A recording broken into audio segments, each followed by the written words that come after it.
Hi everyone, कैसे हैं आप सब। मैं हूं वंदना झा और स्वागत है आपका मेरे ऑनलाइन स्कूल में। फ्रेंड्स, वैसे तो हम बायोलॉजी पढ़ रहे थे, बट हम अभी एक सेगमेंट मैथ्स का लेंगे, क्योंकि अभी कॉम्पिटिटिव पेपर्स के टाइम चल रहे हैं और बहुत सारे कॉम्पिटिशन्स हैं जो 10th के बेस पर हैं। तो आज हमारा एक ऐसा ही कंपटीशन है जो 10th के बेस पर है, दैट इज़ पॉलीटेक्निक कंपटीशन। इस सेशन के लिए मेरी रेफरेंस बुक है अरिहंत की, झारखंड पॉलीटेक्निक JCECE 2020। इसका फर्स्ट टॉपिक हम ले रहे हैं, this is LCM and HCF of polynomials. जैसा कि हम जानते हैं, LCM means least common multiple and HCF means highest common factor. Friends, क्या आपको ये पता है कि एचसीएफ का दो और नाम है, जिसमें से पहला है GCD. GCD means GCD stands for greatest common divisor, and GCM, this is stands for greatest common measure। अब हम थोड़ा सा एक क्विक सा रिव्यू लेते हैं इसकी डेफिनेशन की। एससीएफ एससीएफ जो है, एससीएफ का हम अगर डेफिनेशन वाइज देखें तो ये होता है द एससीएफ ऑफ टू और मोर algebraic expression is a factor of highest degree which divides each of the expression without remainder। बात करें एलसीएम की, तो एलसीएम का डेफिनेशन है द एलसीएम ऑफ टू और मोर algebraic expression of the lowest dimension which is divisible by each of them without remainder।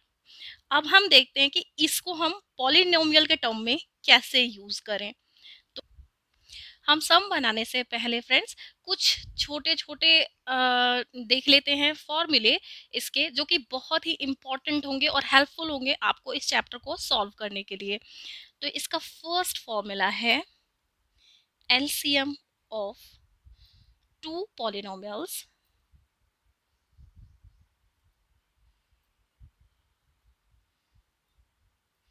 Equals to product of polynomial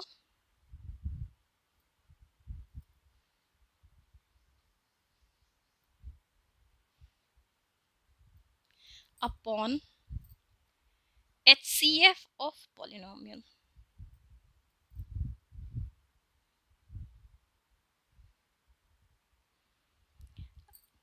LCM of two polynomials equals to product of polynomial upon HCF of polynomial। अब ये क्या चीज़ है, हमने 10th में बनाया है, आपने बहुत अच्छी तरीके से पढ़ा होगा कि HCF multiplied by LCM equals to product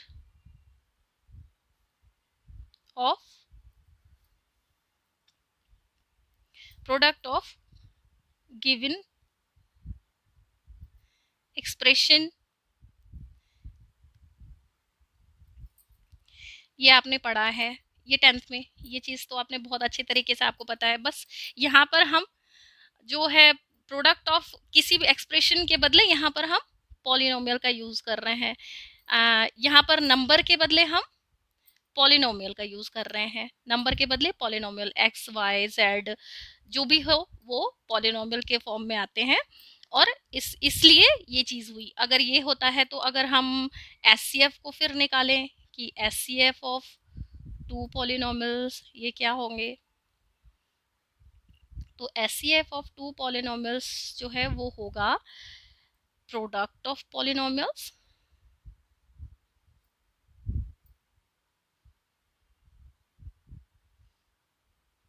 upon LCM of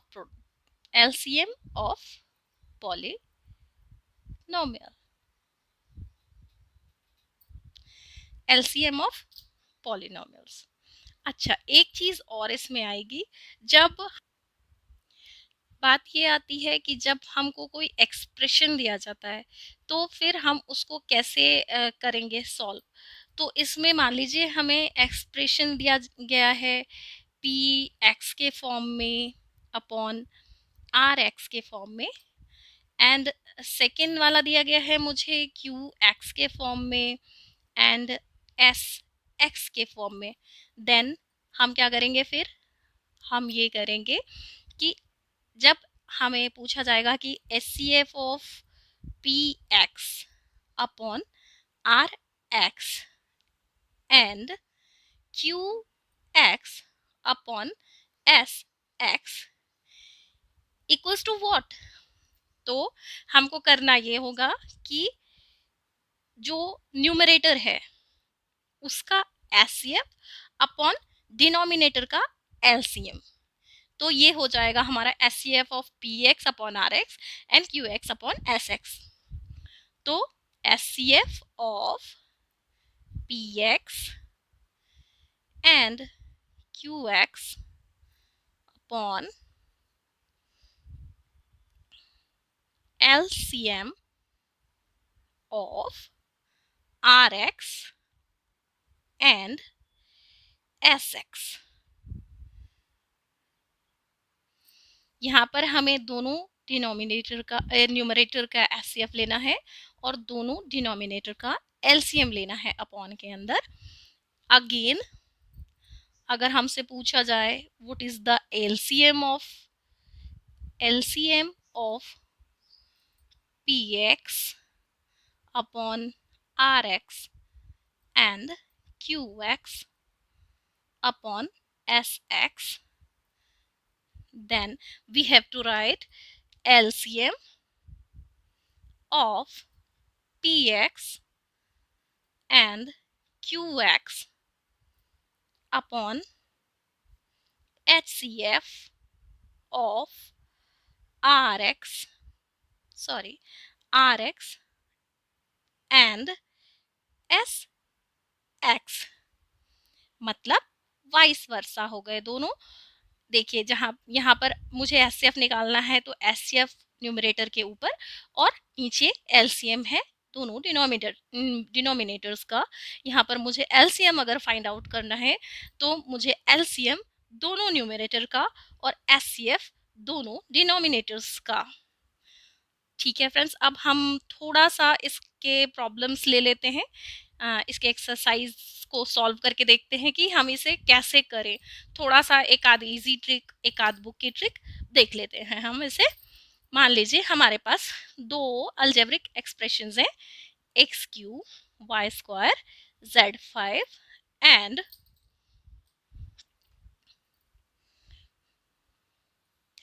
x square y 4 z cube. तो इसको हम कैसे सॉल्व करेंगे? अगर मुझे बोला जाए कि HCF निकालना है, HCF ऑफ बोथ पॉलिनोमियल्स, हम कैसे निकालेंगे? तो इसके दो मेथड्स हैं। ठीक है, एक थोड़ा सा इजी है, जब ऐसे एक्सप्रेशंस हमें दिए रहते हैं जो कि शॉर्ट रहते हैं तो हमको ये थोड़ा सा ज़्यादा इजी, थोड़ा सा ट्रिकी भी है। इसमें क्या करेंगे, जो भी आपका एक्सप्रेशन है और उसके अंदर जो भी वेरिएबल है उसकी जो लोएस्ट वैल्यू है एचसीएफ के लिए उसे हम शॉर्ट आउट कर लेते हैं। जैसे इसमें एक्स की लोएस्ट वैल्यू क्या आ रही है, यहाँ पर एक्स स्क्वायर, वाई की लोएस्ट वैल्यू क्या आ रही है, यहाँ 4 है और यहाँ पावर है 2, तो हम यहाँ वाई स्क्वायर, जेड की लोएस्ट यहाँ 5 है और यहाँ 3, तो हम क्या लिखेंगे, ये जेड क्यू।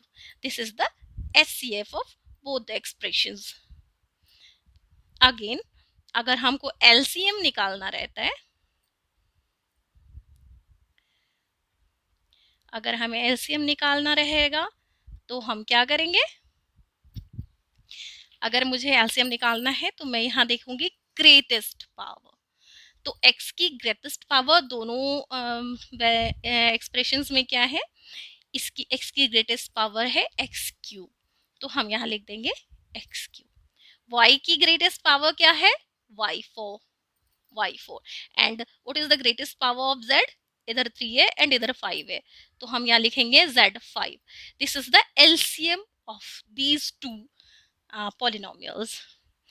अब इसे हम थोड़ा बुक के टर्म में भी सॉल्व कर लेते हैं, क्योंकि आपकी बुक में तो बुक के टर्म में तो फ्रेंड अब हम सेम सम को देखते हैं कि ये आपके बुक में किस तरह से सॉल्व है। ये रहा एक्सप्रेशन हमारा, this is x cube y square z to the power 5 and second one is x square y4 and z cube। अब हम इसे बुक के मेथड से सॉल्व करते हैं। तो हमको सबसे पहले इन को जो है फैक्टराइज कर लेना पड़ेगा। तो वो कैसे करेंगे, हम पहला फैक्टराइज करते हैं x cube y square and z 5 का। ये हम लिखेंगे एक्स क्यूब है तो एक्स 3 टाइम्स, ये तो आपको पता ही होगा, and z 5 times.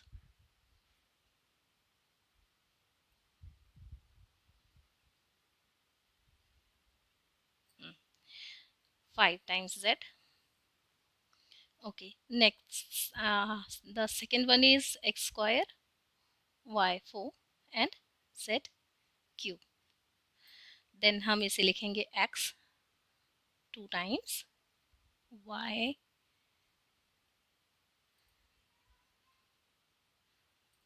4 times and z 3 times। अब फ्रेंड्स हमें ये देखना है कि इनमें से पेयर कितने बनते हैं। पेयर दैट मीन्स पेयर इसमें भी होना चाहिए, मतलब इन दोनों का कंबाइंड होना चाहिए। तो हम ऐसे पेयर बनाते हैं कुछ इस तरह से, this is first, this is the second one, x के दो पेयर। अब ये एक्स लीव हो गया है, इसके बारे में मैं आपको बताऊंगी इसको क्या करना है। अब ये वाई का एक पेयर एंड ये वाई के दो पेयर, ओके। एंड देन ये वाई भी यहाँ पर एक लीव हो रहा है।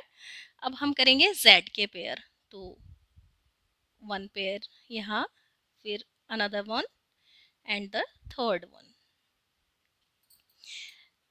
तो अब हमने जो पेयर किया है, जब हम एचसीएफ लेंगे इन दोनों पॉलिनोमियल्स का,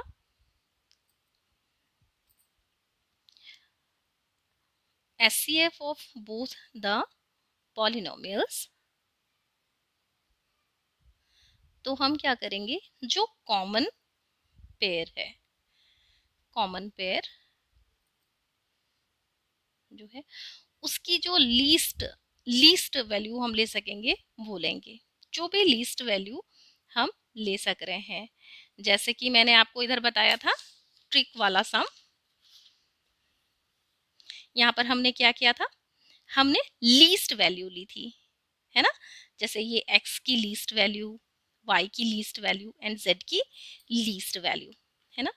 तो हम ये लीस्ट वैल्यू, तो लीस्ट वैल्यू में क्या किया है, जैसे हमारे ये दो पेयर बने हैं और जो हमारे रेस्ट बचे हैं, जैसे x यहाँ रेस्ट बचा है, y बचा है हमारे पास, z y एक और बचा है, z बचा है, तो इसको हम एचसीएफ में यूज नहीं करते। एचसीएफ में हम क्या करते हैं, जो हमारा सिर्फ पेयर बनता है हमको सिर्फ उसे ही नोट डाउन करना है। तो हमारे पेयर क्या बन रहे हैं, दो बार x बन रहे हैं, x multiplied by x and y multiplied by y, दो पेयर y के हैं हमारे। अच्छा, और एक जानने वाली बात ये भी है कि हम पेयर में से किसी, मतलब दोनों, ये दो हैं, पेयर का मतलब दो होता है, बट हमको मेंशन एक ही करना है, पेयर में से एक।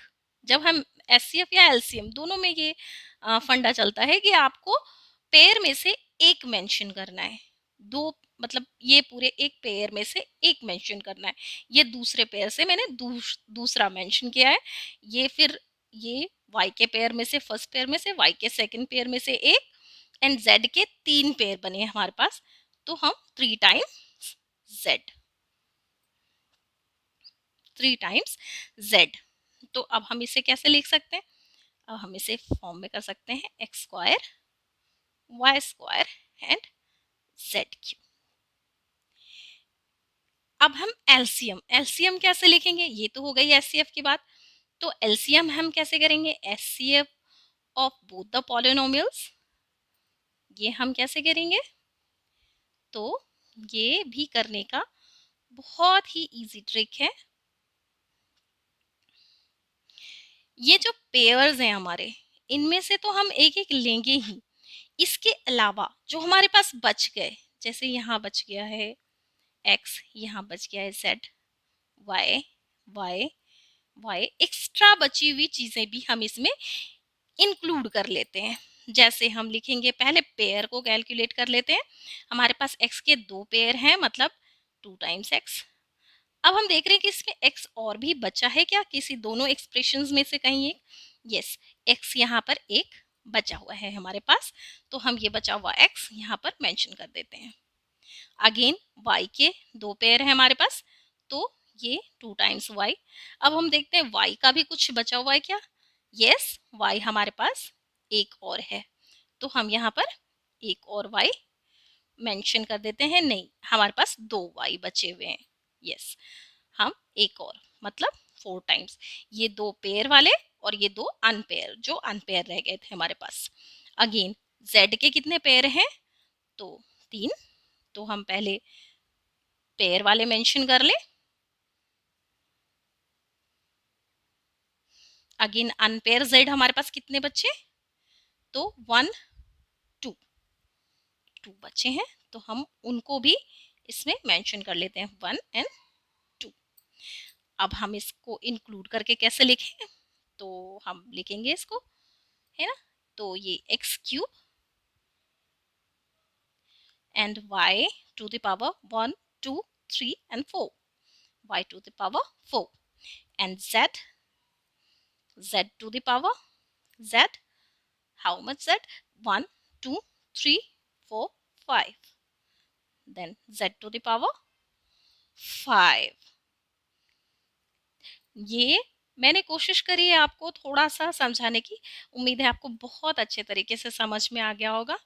नेक्स्ट, अगर हम नेक्स्ट वाले सेशन में थोड़े और सम आपके चैप्टर के सॉल्व करेंगे। Till then, bye bye, stay safe, be happy.